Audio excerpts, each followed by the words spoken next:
in the short time the Supreme Court of Kenya has existed, the jurisprudence has been quite groundbreaking. And on that front, I think it will be unfair for any assessor to actually fault the performance of the Supreme Court. To deliver the public good called justice, of course, the court has to do that through its jurisprudence and through the decisions they make. The court has also done very well in terms of the infrastructure, the software, the technology bit. And among the arms of government and the agencies of government, I think the judiciary is ahead of the rest of us.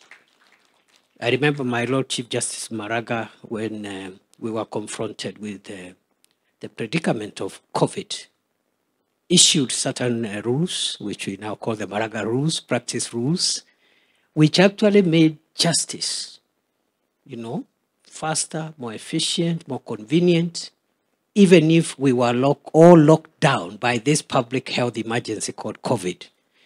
And even after COVID lapsed,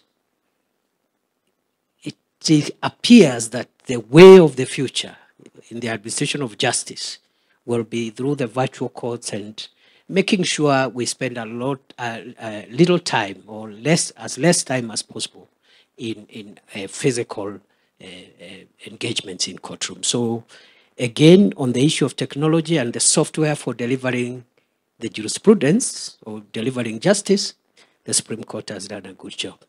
While the Supreme Court and the other courts, especially the High Court also, and the Court of Appeal, have helped us start developing crucial jurisprudence on important issues like public participation, like public interest, and how we handle the tensions between these broad interests with individual rights and freedoms, which are also powerfully protected in our Bill of Rights.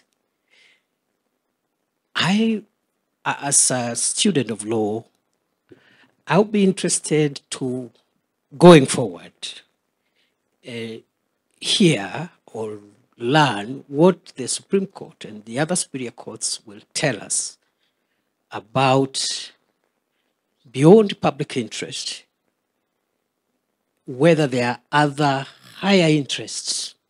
And I'm saying this with a bit of bias, Your Excellency, because it's in the public domain. I'm the immediate security minister for our country after you appointed me 2 years ago. And during those 2 years, I have had to ask myself whether the highest interest is the public interest or there is a higher interest called the national interest. Because the public itself could hurt the national interest. And the Constitution talks about the national interest in two places, at the beginning and also in the chapter on national security. Other than the parameters and principles that the courts are helping us to understand about public interest, are there other higher values, primordial, existential, fundamental principles which are crucial to the existence of Kenya? Because the public can be mobilized or can mobilize itself to do the wrong things that threaten the existence of the state. And therefore, that is the next frontier of jurisprudence I would invite us to start thinking about, and the Supreme Court can help us in that regard.